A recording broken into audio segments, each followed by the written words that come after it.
Assalamu alaikum warahmatullahi wabarakatuh. Jews have a historical right to the land of Palestine. That's a common claim that have been advertised by those who support the illegal occupation of Palestine, especially among the politicians, media, and their general public. Now, let's examine that claim historically to see whether it holds any weight. And to do so, I'm going to use the scriptures of the Jews themselves, as well as historical academic references from non-Muslims. So, going back in history to see how this all began, God commands Abraham, who was born in what we call today Iraq, to travel to Canaan, which was the lands of the Canaanites. And as we see here, long before the children of Israel even existed, this land belonged to the Canaanites, as far as we can trace back ownership in history. So Abraham travels there at approximately 2000 BC, and God promises to give him and to his descendants that land as mentioned in the Old Testament in Genesis chapter 12. And then he gets married and he have children, including Ishmael and Isaac. And then Ishmael has a son, which is Jacob, and God promises both Isaac and Jacob that land. The reason I'm emphasizing this promise is because we will come back to it later on, as it's very important. Then God names Jacob Israel, and that's how the name comes into existence. Then Jacob begets 12 sons, and the famous story between Joseph and his brothers takes place, and Joseph becomes a person of authority in Egypt. Soon after, a drought takes place in Palestine, so the children of Jacob go to Egypt to seek help. Then they find Joseph, who tells them to bring Jacob and all the Israelites and move to Egypt for a better life and to escape the drought that was happening in Palestine. Till here we see that Abraham was a stranger in the land of Palestine, and all his descendants, including Isaac and Jacob, were also strangers in the land, in this land of the native people of the Canaanites.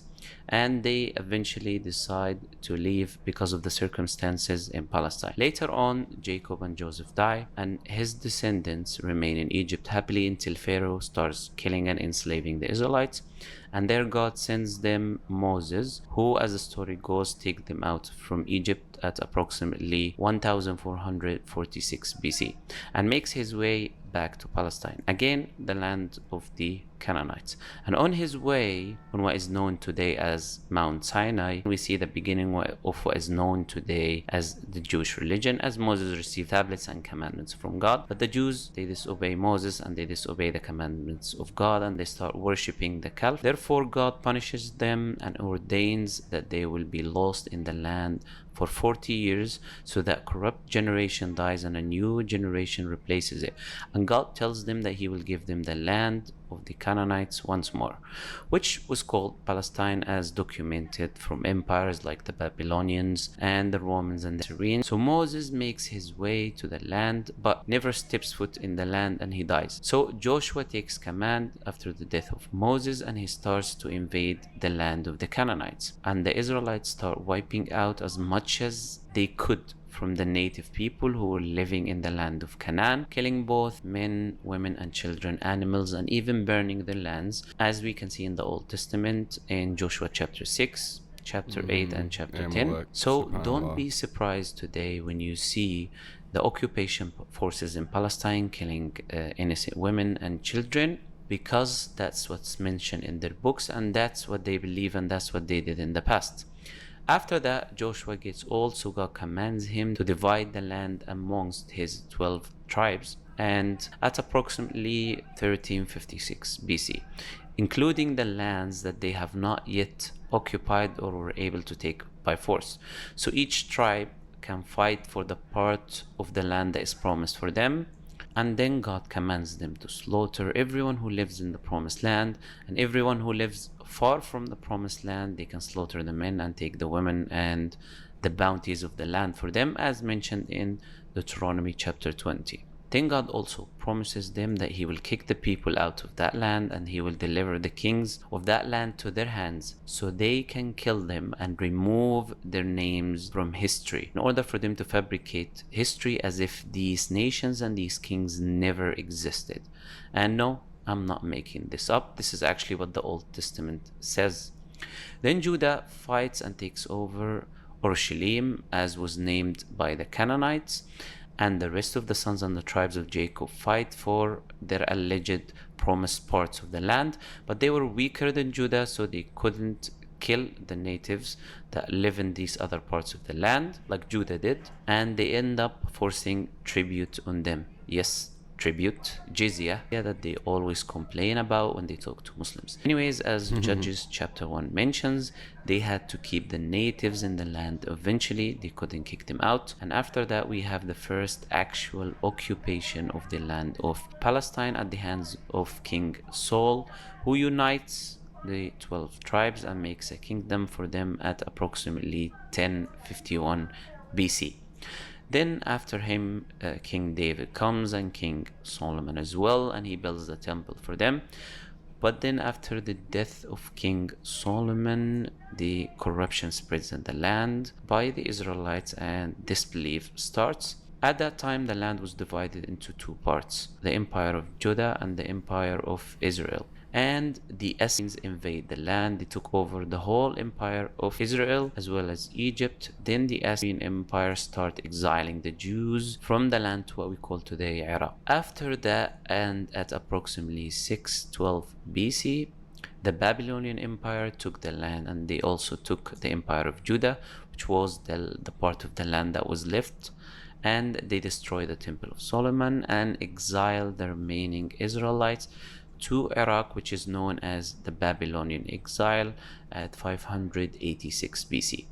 And here we see that throughout the whole history of the Israelites, they only ruled that land that they claim is their land for approximately 420 years, and they took over that land through genocide of as much as they could of the natives and the people who were living there, and forcing tribute on the rest that they couldn't massacre like the other people. Then the Babylonian Empire didn't last long, as the Persians took over at 536 BC, and a small number of the Israelites who were exiled to Iraq went back to Palestine, around 50,000 people as the Old Testament record shows, as the majority of them already died in wars and during their exile. So that small number of Israelites who came back lived as subjects in the land alongside the rest of the native tribes who were still there under subjugation of the Persian rule. After that, the Persians lost the land to Alexander the Great, and after the death of Alexander the Great, the Roman Empire took over the land, and the Israelites revolted against Titus, the Roman Empire, and he defeated them and destroyed their temple. And afterwards, they also revolted against Hadrian, the Roman Emperor, who defeated them, killed them, and kicked them out of the land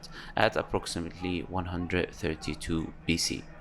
And from that date onwards, the Jews had no presence in the land of Palestine until the Muslims fought them and took the land from them at approximately 336 AD by Umar ibn Khattab, the second Caliph of Islam, and it stayed under the Muslims until 1917 AD.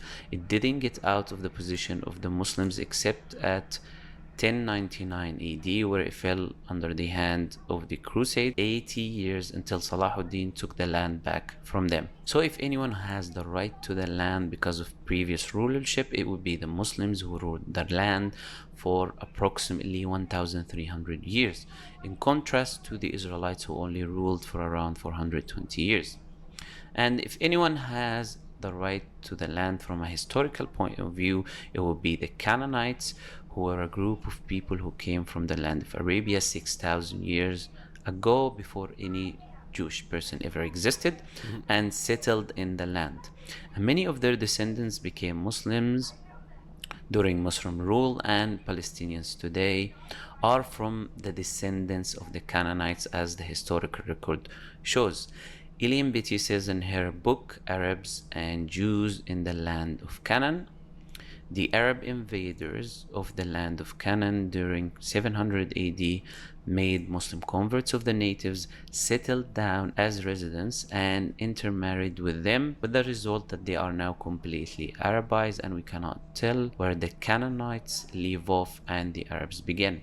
So whether it's a historical right because of ruralship or because of historical presence in Palestine, Palestinians have right to that land. And in the end of the 19th century, the Zionist political movement comes to surface through the lead of people like the Austrian journalist Herzl, and his movement aims to achieve three goals. The first is calling the Jews to return to the land of Palestine, rebuilding the Temple of Solomon, and establishing the State of Israel.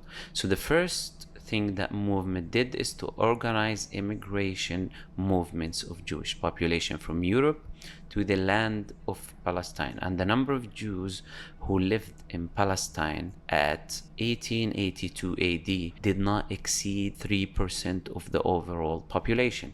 So from 1882 AD until 1948 AD, they organized 6 immigration movements, moving the Jewish people from a 3% population in the land of Palestine to 31% of the population, in which the land was under British rule, who gave majority of the land to the Jews and forcefully gave them recognition of a colonial terrorist state. That's why we see that majority of their government officials are originally immigrants coming from Europe.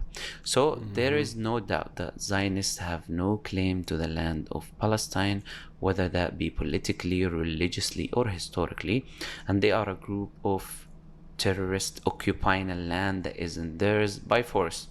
And that will remain a historical fact, no matter how hard their media tries to change it. And if you are a supporter of their terrorist state killing children, women, and innocent civilians just because their book tells them so, then in reality you are supporting every terrorist group that ever existed in history. Why? Because they make the exact same claim. The Crusades made that claim. ISIS makes that claim, that they're killing these people because their book tells them so. So if you're supporting the Zionists, you might as well support these other people, and you shouldn't have any issue if someone one day knocks on your door holding a grenade and telling you to leave the house just because his book tells him that you should leave the house.